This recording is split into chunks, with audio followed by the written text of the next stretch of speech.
All right, everybody. Thanks for coming to the second financial data science seminar of the semester. We've got a pretty full room here at Cornell, and I guess our Zoom room is filling up as well. I'm really happy to have Yuyu Fan speak to our seminar about a topic we're all really interested in, which is NLP in finance, so for the purpose of predicting financial outcomes of companies. This, at CFEM, we've done several projects in this area, and it's interesting how these projects are either so simplistic, like counting words and comparing numbers, that word counts, to something that resembles like a futuristic AI, concept. And so there's a very broad range of things, and to be honest, it's a bit overwhelming. So I'm really happy to have you sort of decipher a lot of these topics for us, and I look forward to the talk. So welcome. Yeah, hi everyone. I'm very happy to be here to share my research on using NLP to analyze earnings call transcripts. And it feels so good being here because I haven't been on campus for a few years, right? Before COVID even. So it's happy to see all the young faces and also share our research with you. Basically, companies use earnings calls to share their financial and business information to the investment community. And analysts typically dial in or read it through the earnings call transcripts to decipher the information that may impact the company's performance, especially their stock prices. But if an analyst need to cover a few hundred companies or even a large universe, then it wouldn't be efficient to do it in a manual way. That's where we can leverage the machine learning AI techniques to automate some of the work, to ease the human labor, right? And to increase the efficiency. And basically, the natural language processing techniques, NLP, has been proved very efficient in analyze financial document. There's literatures both in industry as well as in academia has proven that they can extract those information to help formulate efficient trading strategy. So our research also confirms and also get the same conclusion. And today I want to show you a few things we expanded. First is typically if you read papers, they tested on US large cap, but we expand our research on different universities. Besides US large cap, there's also US small cap, the world index, as well as emerging markets. And the second point is that, transcripts are usually considered as a whole. But when we do the analysis, we actually do our signal generation on different sections, the individual sections as well as the combined sections, which I will show you more details later. So, and in the slides, I will also show you, as Sasha introduced, there's a simple bag of words approach. There's also nowadays the state-of-art transformer approach. So I will show you a systematic comparison about the results. The context-driven outperforms the bag of words naive approach. So basically, you may already know that what the earnings call is. So that's by regulated, the public companies need to disclose their financial information to the public. After an earning call ends, they typically get the transcript from our vendor within half an hour. And later they will have, they typically call this spell check the copy, may contain some of the errors, like spelling errors or some of the tagging issues. Later, they will release edited copy, which is more accurate. And even later, maybe in a few weeks, they will release audited copies based on their sample checking as well as feedback from their clients. When they receive the transcripts, whatever transcripts we receive, we will put them in our NLP pipeline and generate the NLP features, then save those features back into our database. So the quant researchers or the fundamental analysts can use these signals in their alpha generation. So here I give you some basic information about the data set. So here it shows the number of components across regions.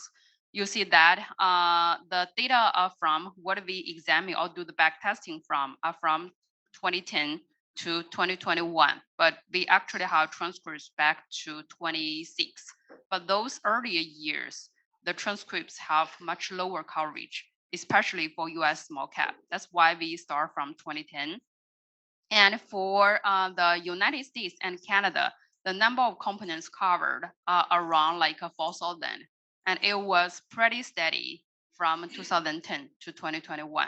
But if you look at other regions like Asia, Latin America, and Caribbean, even Europe, so it increased gradually. So there's more components captured in recent years than earlier years.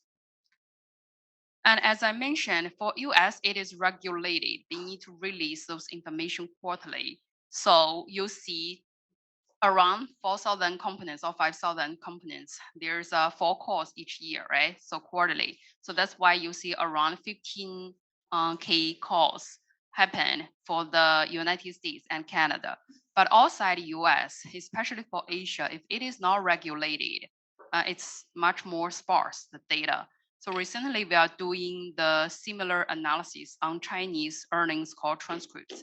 And we see Chinese companies typically hold calls, twice a year or even once a year. So this is the total number of transcripts we have. As I mentioned before, for the same call, there's different copies depending on the quality and how timely the information can be released. So it's typically 3 or 4 copies for each call. That's why you see the total number of transcripts are up to like 60K for the US and Canada. And in total, in our database till today, we have around 1 million transcripts we processed, and we see all of the information into the database. So this is a basic structure of the earnings call or earnings call transcripts, because an earnings call is composed of 2 sections, the presentation section and the Q&A section. The presentation section is solely just by the participated by the company executives. They share information about the business or the financial or the operational related issues about this component. In the Q&A section, the company executives interact with analysts to answer their questions, to give immediate answers, to address some of the concerns. So then they can form 5 individual sections: the CEO presentation, the other executive presentation, the CEO answer, other executive answer, all the analyst questions. They carry different kind of information. Later, I'll show you, it turns out the analyst questions typically to be more objective, and you can easily, this is more very intuitive to understand, because company executives maybe try to convey better information about their company, right? So we generated NLP features on each of these individual sections as well as the combined sections. Yeah, Sasha. Are they all in English, or are there different languages in Europe and in Asia? I see.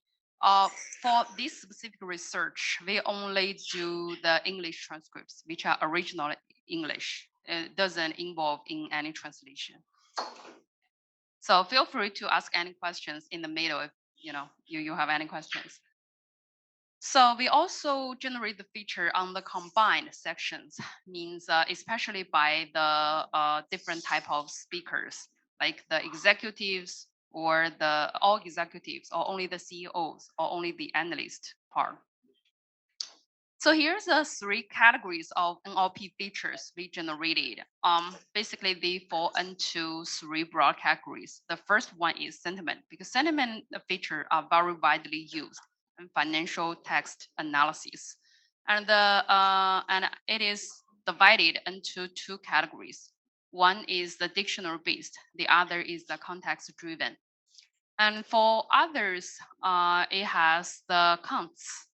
For example, the number of words, the number of sentences, and we have some CEO characters and also readability scores. So here I'll briefly introduce the 3 categories. Later, I will give you example of at least one feature for each of these categories. So here I show you our backtesting method. This is a very simple backtesting method we use to screen all the features we generated, because there's more than 200 features generated. And we use this to find the features that's robust and also good performed, which can be used as investment signals. And we not only we don't want to do in a purely data mining way, because you could randomly get a signal that works well, but don't really mean anything. So when we screen the signal, we also consider some of the fundamental analysis into economic intuitions, as well as some priors we get from papers. Back to this backtesting method. Basically, at the beginning of each month, we will look at all the features for all the components in the universe we test, and then rank all the components into quintiles by the feature values. For example, if it is a sentiment features, the components that with highest sentiment features will go to Q1, and the components with the lowest sentiment features will go to Q5. And then we will track their monthly returns for each quintile at the month's end. Then this backtesting is from 2010 to 2021. Then we will calculate the basic metrics to evaluate the performance, like the annualized return, annualized wall, the IRSR, those kind of metrics. So that's basically a way we do the initial screening to see whether there's some meaningful signals in terms of all the more than 200 features we generated. So here I will introduce you about the feature and their performance in each of the categories. In the first category, it is the simple word count. This is the most basic bag of words approach. Basically, how long is each section, how many sentences there are. And here you see for this specific, this is just a part of the speech from Tim Cook in one of his earnings calls 2019. And there's 60 words in it and 3 sentences. So it's very easy. You can use a lot of, even you don't use open source packages, you can use Python to write the code simply. And it turns out for this word count, and here is, I show you one of the features, the analyst question word count. So the prior for us is that the more questions that analysts asked, the probably more interested in the component, and it may carries more investment signals. So basically, we would expect Q1 have high return, because Q1 is the analyst questions with the longest number of words, right? And Q5 are components for the analyst questions that has the least number of words. So it turns out it's generally consistent with our prior. Q1, Q2 generally have high performance, and Q3, Q4, Q5, the performance is lower for the US large cap, US small cap, and World X US. But it turns out EM is exception, because EM, you see that more questions, worse performance, and less questions, better performance. So we don't have a good interpretation about this. It could be this signal is noisy. It doesn't really robust across different universe. It could also be for EM, we has much lower coverage. For the US large cap, the coverage are really good. We have around 90%, 95% of the components covered. But for EM, it is only around 20 to 30%, and especially recent years. Earlier years, it's even only around 10%. So it could be we don't have enough components captured. And it also could be EM have different cultures, because it's Asia or Latin America compared to US, Europe. It's the emerging markets and the developer markets. They have different kind of behaviors. So this is basically the dollar growth for each quintile, and you see it is consistent with the previous findings for the annualized returns. And you could also see the 5 lines are not very differentiable from each other, right? It means this signal is just okay, not that good. So the next one is an example from the readability scores. This is just for you to, this is just a simple example to illustrate what a readability score is. And from the name, you can easily guess readability measures how difficult it is to read through the text, to understand it. And short, simple sentences definitely has low readability score, which is easier to understand.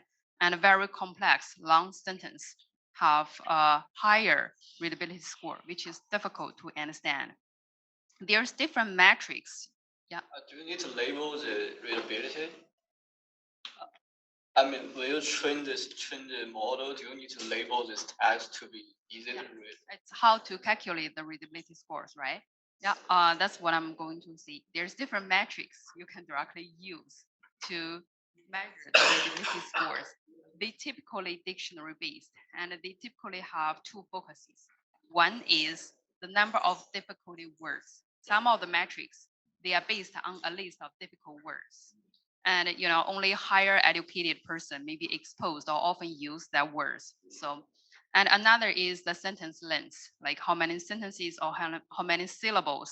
It also captures how difficult to understand the text. So there's a package called text stats. It's an open source package in Python, and you can easily clone it in GitHub or just people in store. So you can directly calculate around several of them. And we have some customization of it based on our usage, but basically we follow that logic. So here's a readability score on CEO comments. So the CEO speech as well as the CEO answer. So the entire CEO section. And our prior is that if it is easier, the CEO speech is easier to understand. So it probably the information delivered by the company's senior executives are easily to incorporate into the market price, and they are transparent and they lead to good performance. But if it is very difficult to understand the CEO comments, it probably means they try to hide some of the bad news or want to obfuscate the audience in order to hide something about their operations. So, and the backtesting results are also generally consistent with our priors. You see for US large cap, US small cap, World X US, as well as EM, Q1 usually have the lowest performance. Yeah. Sorry, I have a small technical question, but what specifically is relative returns in this context? Do you look over as an entire set of companies or relative to some other benchmark? Yeah, thank you for your question. Yeah, I think I need to clarify that. Relative return is just the annualized absolute return minus the annualized benchmark return. For example, this is each universe, US large cap. It actually matches to the Russell 1000, the large cap components. And then we just extract for to track the excess returns. Yeah. Yeah, I just wanted to just mention that high readability, which means easy to understand, means the company is more transparent, which means the company should. Higher readability scores means difficult. You can think about readability score as the number of years education needed. If the higher the score, it means more difficult to understand. Yeah. So it's kind of the pattern, but you see there's definitely not linear. And you see for US large cap, Q3 has much higher annualized relative returns than other quintiles. And for US small cap, it's not very differentiable, the 5 quintiles, right? We have a question online as to why do you do this method of quintiles? What's the intuition of why do you like quintiles? Oh, it's basically a simple screening we typically use because we have too many features we want to evaluate. So we want to come up with some metrics. And this is a very basic method.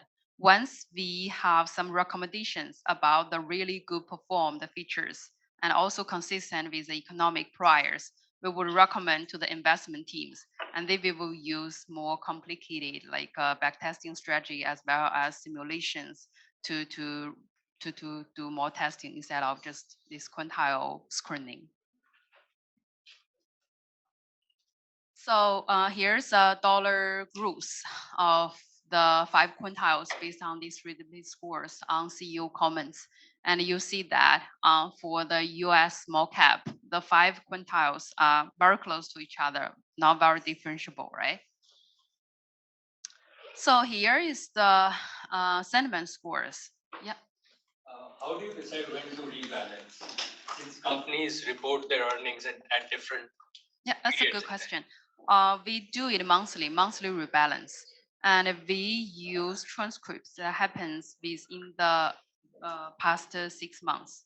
We use the earnings calls that happens within the past 6 months. We also tried different decay strategies. It turns out like it's generally noisy. Some features with decay is better. Some features its original is better. So we just here is a simple results just with past the 6 months cutoff of the events used. Thank you. Mhm.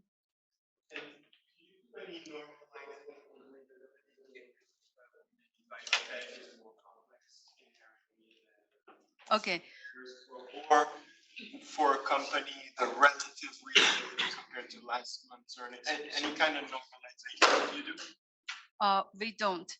This is just by universe, all the companies ranked, and we try sector neutral. Like you said, it's sort of normalization by each sector. The results will become weaker in general.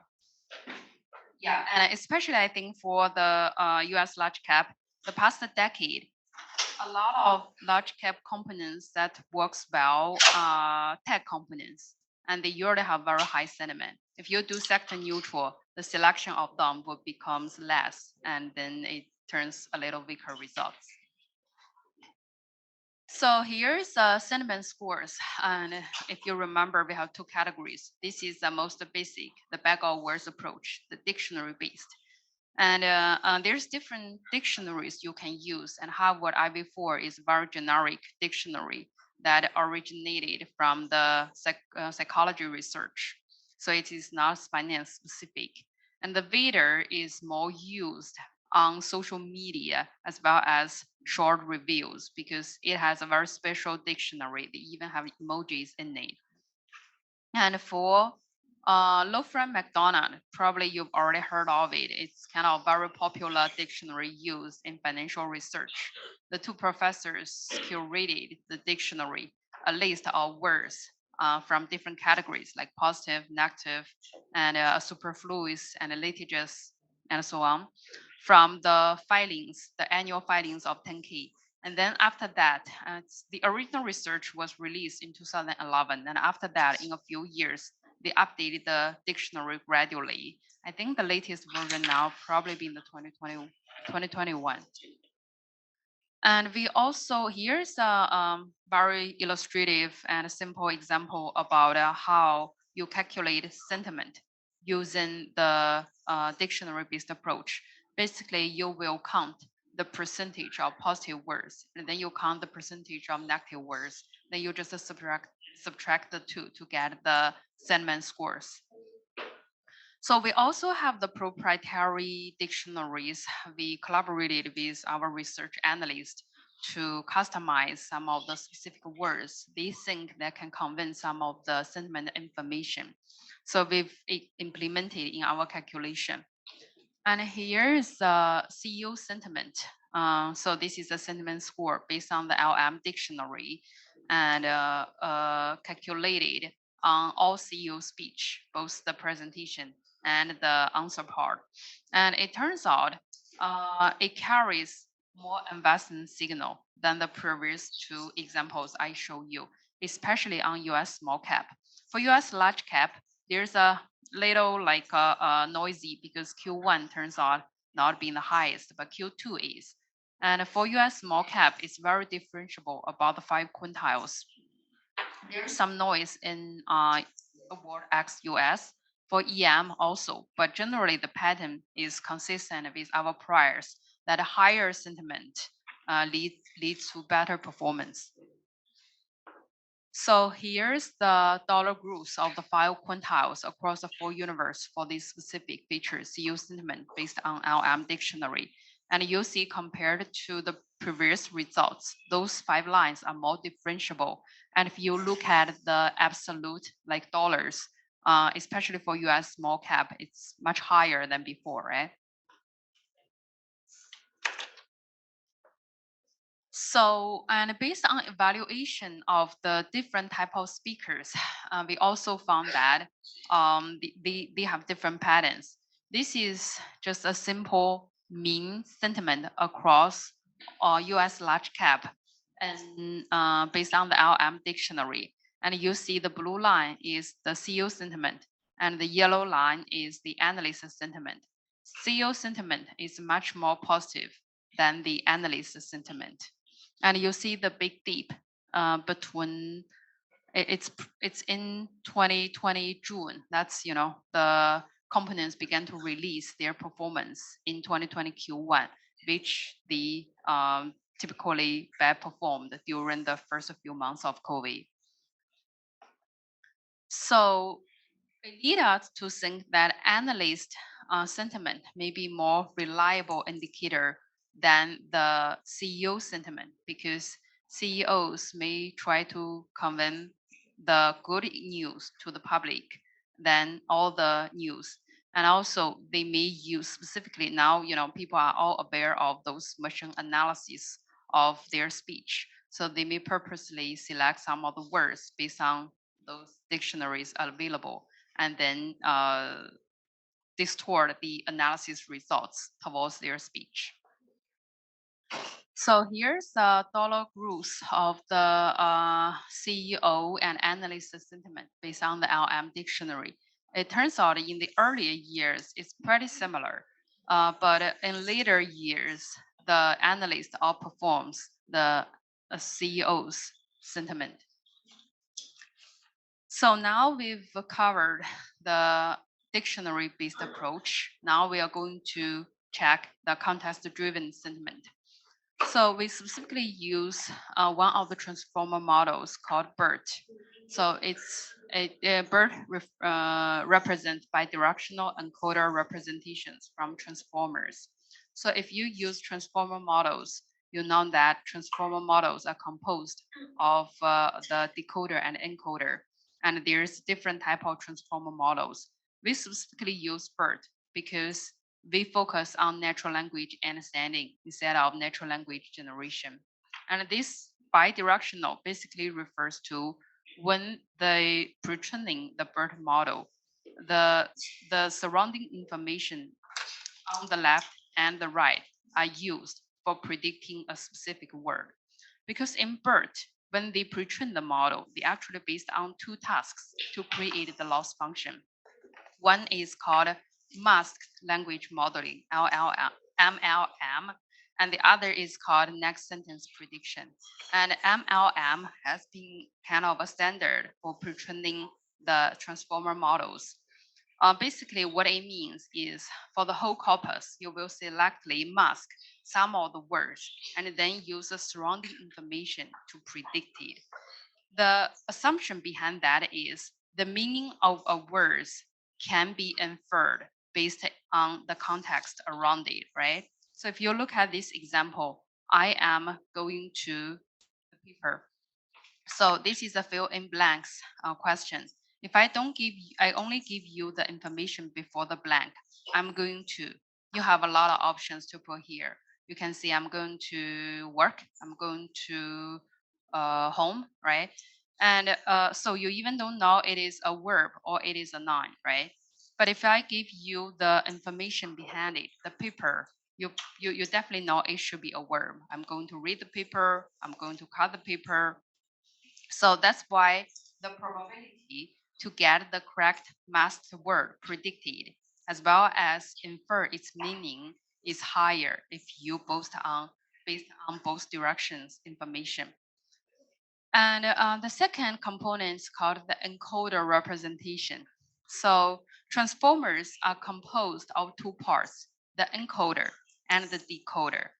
Encoder basically takes the original input, means for NLP, it is definitely a sequence of words. It could be a sentence or a passage. Then you tokenize it. Then through going through the encoder layer, you will get the hidden layer as output, which is usually referred to as the embeddings. That's the numerical representation of the linguistic characteristics, both semantically and syntactically, about the original sequence, the sentence you put in, right? And the decoder is generally, they will take the embedding, the outputs from the encoder as the inputs to the decoder, decipher it, then you get your target output. For example, in machine translation, you need to translate a sentence from English to Chinese. Then your encoder will encode the information from the English sentences, and your decoder will translate it into the Chinese sentence. But here we only focus on natural language understand what the original input means. So we only use the encoder part in BERT. After that, you would do fine tuning, means you would have labeled sentences. You already have numerical representations of all the original language and the English language you use. Then you use some, you will add a downstream task, which is a classification model. So that needs some number of labeled sentences with the sentiment labels. It's positive, negative, or neutral. Then you can create or fine-tuning a sentiment classification model. So you get the model output. You can predict it, all the sentences on the text you have here, the earnings calls transcripts. That's basically how the BERT model works.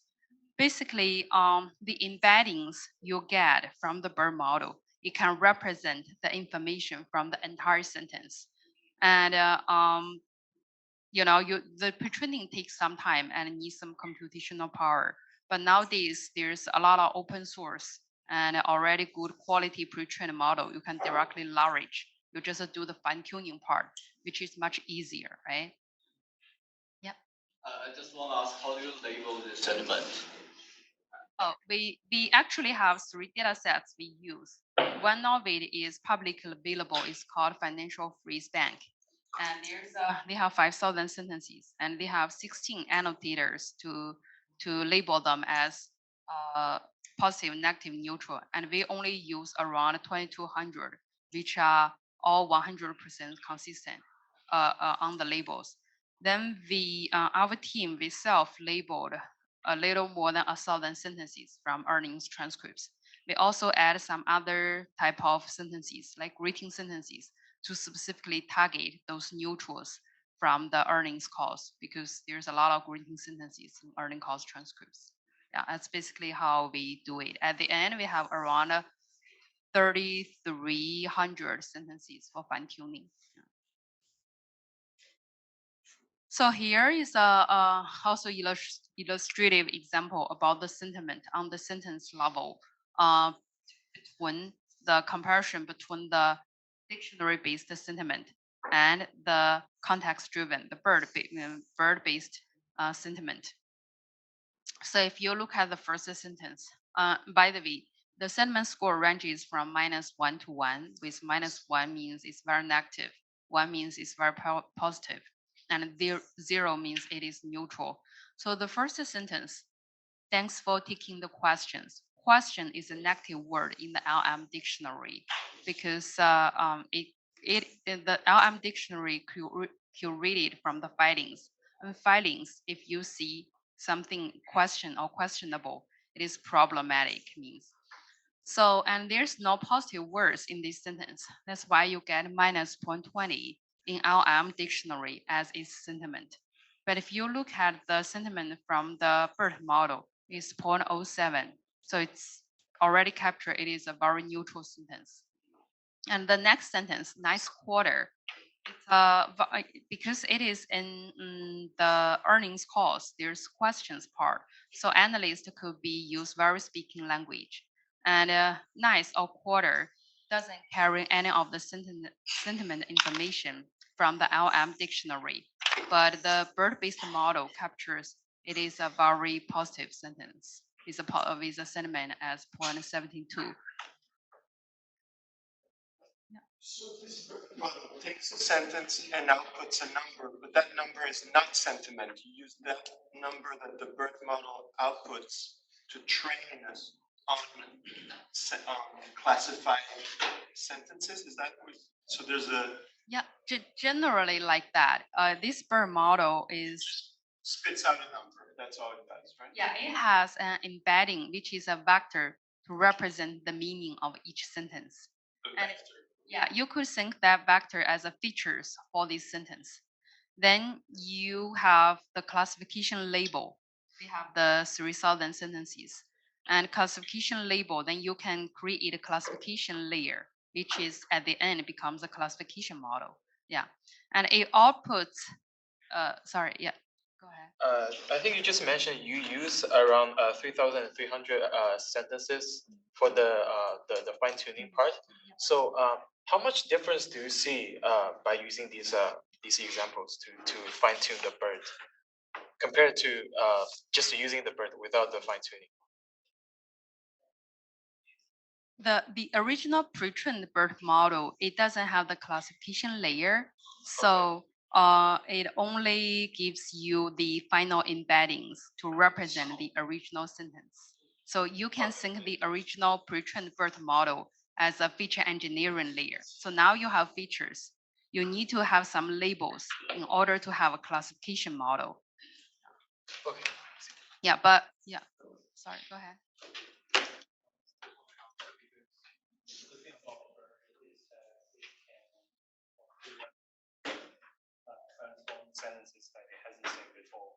But if you use a classification layer on top of it, does that mean that your model can only understand what looks similar or like the words that occurs only in the label classification layer? Yeah, that's a good question. The pre-trained BERT model, it was trained on very generic corpus. It uses all Wikipedia English text as well as a large book corpus text. So means the aim of it is, in nowadays, especially nowadays, the state-of-art transformer models, they try to build a universified model that can do any type of task. Means the model is more like human beings. We have the linguistic knowledge. We can read English, whether it is in finance and sociology or in biology, right? So that's a pre-trained model aims to do. But it turns out, generally, generic model wouldn't capture some of the very specific domain like sentences well. So you can use the label sentences or financial text to fine-tuning the original model to make it better curated for financial sentences. And that means only the words that were in the classified training sample. And they call it in tokens. It's a little different from words, but in the pre-trained model, they have around, if I recall it correctly, they have 35K tokens. Means they even can capture. They call it word pieces. So some combinations of the tokens can generate a words that you use. Yeah, so it is a large coverage of the vocabulary in English. Yeah. How does it perform on sentences with both positive and negative words? Yeah. So that's interesting. Haven't thought about that, but I do see some examples. Like yesterday, I'm reading a transcript. It says, we suffer. I forgot the original one, but basically the sentence I'm seeing in the first half, we suffered from the supply chain issues nowadays. But if our performance or our revenue still increase, like 10% compared to last quarter, it turns out it is a positive sentence. Yeah, I think, as human beings, especially analysts who are very experienced at reading a specific sector or understanding it, they may have a different view. That's possible because 10% maybe compared to their expectation, it is lower, right? But from the sentence itself, I think it makes sense, even it classify it classify it as positive. So I have a question here about this fine tuning of this BERT model and this classification step. Do you typically get high accuracy or S1 scores, or what do you decide? How do you decide it's doing an okay job? Yeah. That's a good question. It's difficult to have a hard threshold, like you see, a 90% compared to 92% accuracy or FN score. What do you think? It's if you see the publications in academia, it is a big difference. They think it is very different. It was a new method, right, to be published. But in practically, when you do the classification on the large number of the earnings call transcripts, may not make large difference, because especially we have the sentence level sentiment. When you aggregate it to the section level, use a mean or standard deviation to capture the dispersion, this 90% accuracy and 92% accuracy may just end up very similar performance. So it turns out our model is actually around 90% accuracy on all sentences. For the SQL time, we wouldn't read through the following two sentences. So here I show you the context-driven, the BERT-based CEO sentiment. Previously, you see the LM dictionary-based sentiment. Here is the BERT context-driven CEO sentiment. And a very clear difference you see is still on the US small cap. You see the difference between the Q1 and Q5 is also much larger than before, right? Much differentiable. And it turns out the sentiment signal really performs very well on the US small cap. So we even on different sections and the different combinations, they generally are very robust. This is also a signal we recommended the investment teams to use. So here is the dollar growth of the based on the CEO sentiment for the dictionary-based approach and the context-driven approach. You see the context-driven approach, which is the yellow line, outperforms the blue line. And this is just the difference, the performance of Q1 minus Q5. So here's the NLP features for the information ratio for all NLP features we have across the 4 universities. So basically there's 280 in total of NLP features. And this is the IRs of Q1 minus Q5, the long short strategy. So it is market neutral. And if you see on US small cap, it really performs very well. Around at least 30% of them have the IR above 0.5. So 0.5 is a generally reference number when we look at IR. And on US large cap, similarly, there's around 20%. And for World X US, there's around 15%. And the lowest would be on EM, it is around 10%.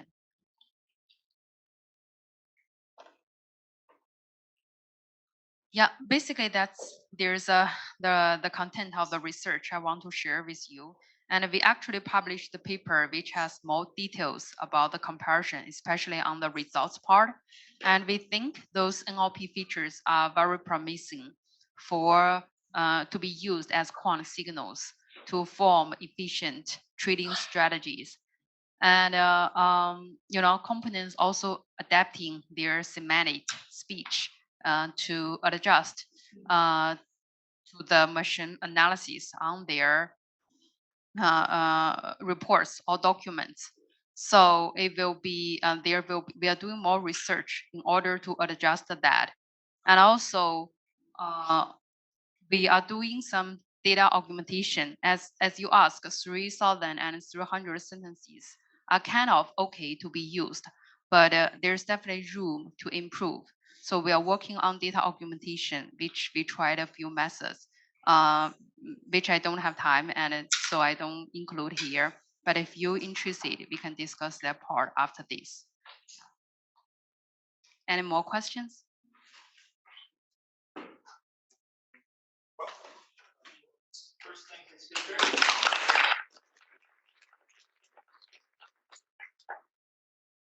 Yeah, if there are any questions here, maybe we start with that. I have a few questions on the laptop if you need to think about it for a second. Yeah, we've got. I was wondering how are the features you created correlated with the traditional earnings data from financial statement, and how do you test whether it contains more information? Thank you. I don't really. Repeating the question because on the video we don't hear it. So the question is how the NLP features correlate with the traditional quant features, such as the fundamental features as well as the quant features. So it turns out, in general, the correlation are low, especially for readability and counts. For sentiment, it has some medium correlation around 0.50 for US large cap with momentum, which makes sense, you know. Okay, I had a question about how you measure readability. You mentioned some packages. I don't know if you can. The package name is text stats. We did some, they have different metrics, you know, the Gunning Frog or the Koman Liao. There's a lot of around, they have around 7 or 8 published. They also have their customization of overall readability. And we changed some of them in order for our usage because based on their scores, some are very extreme. So we just did some normalization. Yeah. So I have a few questions about the return side of the equation, not the quintiles, but how you do the returns. So are we talking about a few days before the earnings, or is it after, or how long? Can you describe the beginning and the ending period of the return? Yeah, it is a monthly rebalance.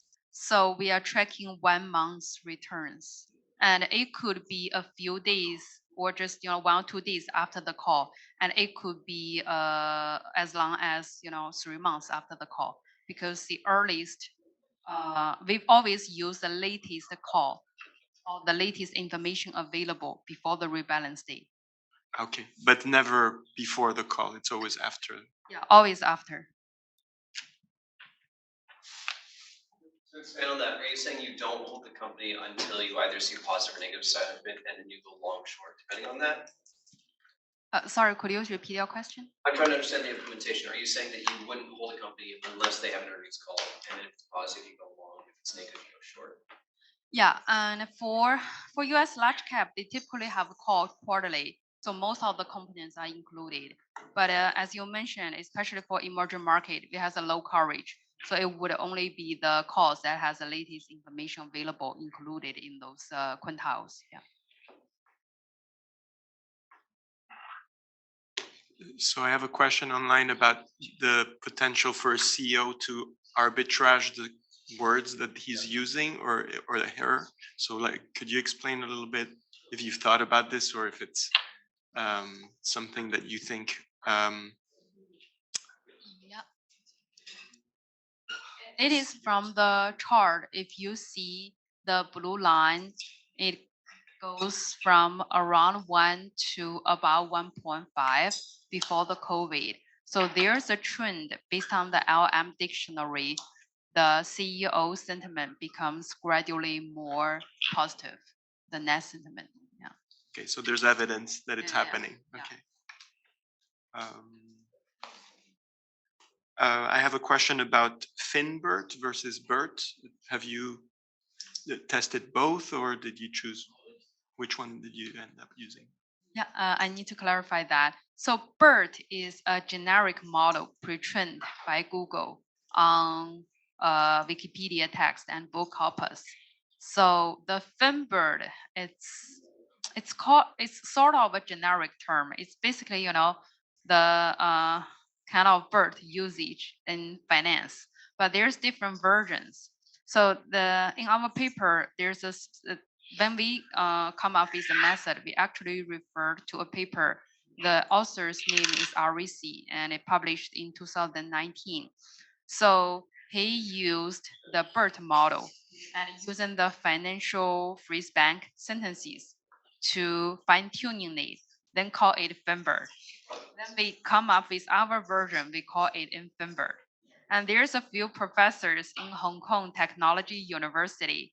They actually pre-train the BERT model on financial corpus, specifically, filings, earnings, as well as news, all related in finance. They also name it as FEMBERT. So you can think of as the financial usage of the BERT model. Yeah. But there's definitely need to be, I think what need to be differentiated is the pre-trained version with fine-tuning or not. Okay. Well, the more you answer questions, the more new questions appear. So I guess people are very excited. There's one about, it asks, how do you convert BERT fine-tuned sentiment classification outputs to scores? So I guess classification would just be a binary good or bad sentence. And then I see. does your classification model, basically it could be binary, it could be multi-class, right?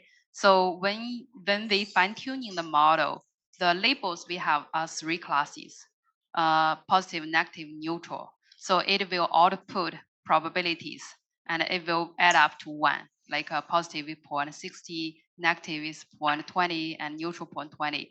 Then it will be you can do like a voting or the like max class. Yeah. What is your that you think this signal will get? So you're asking about the decay, right? We for this it depends on the signal. Actually, we did some examination on the decay. Some of the signals it could last around 4 months. Like some of the signals like 1 or 2 months it's gone. And when we do event analysis based on the transcripts release date or the earnings call release date, it's typically 2 weeks. But that's for more frequent like rebalance or event trading. Yeah. When you're looking at analysts' sentiment, do you think there's any value or possibility to break it down sentiment of individual analysts or maybe analysts from some specific companies to kind of see? Yeah, that's a good question. So the question is whether there's more we can dive in about the analyst questions, right? The different persons, different components. There's a paper found that when there's more buy-side analysts dial in and ask questions, it carries more signal, means it performs better. But we don't have the data to differentiate between the sell-side analyst and the buy-side analysts. So we just treat them all as analysts.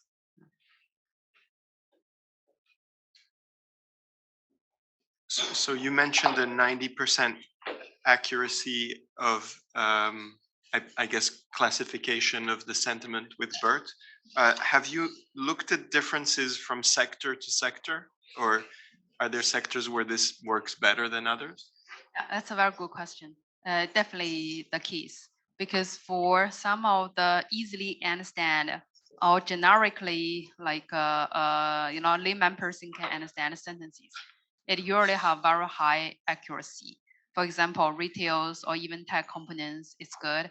But if you look at some specific sectors like communication or healthcare, it usually a little lower. And we also do some topic modeling and extract very topic specific sentences.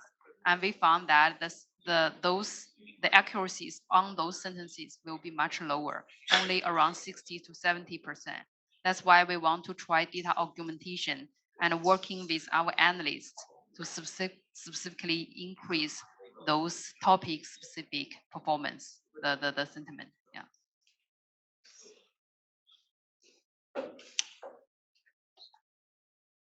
Okay, one more question there. Yes, thank you. I have a question regarding the data collection. So I think the original data should be some speeches, should be audio. So you need to convert it into transcripts. So how do you do that? Are you asking someone to take it down, or you using some algorithms to do it automatically?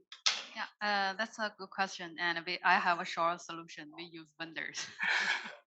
So we use SMP, and it turns out it's a pretty high quality vendor data.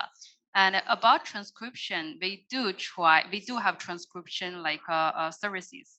Our team provided to our collaboration SBUs, and there's vendor solutions, and now we are experimenting with a package or a model called Whisper, released by OpenAI. So OpenAI are very good at training those large scale transformer models.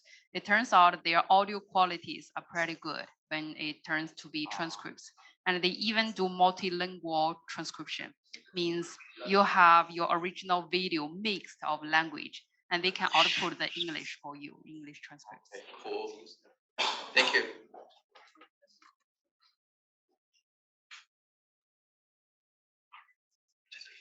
Okay, well, I think we'll call it a day because we could spend another day answering questions. And thank you again for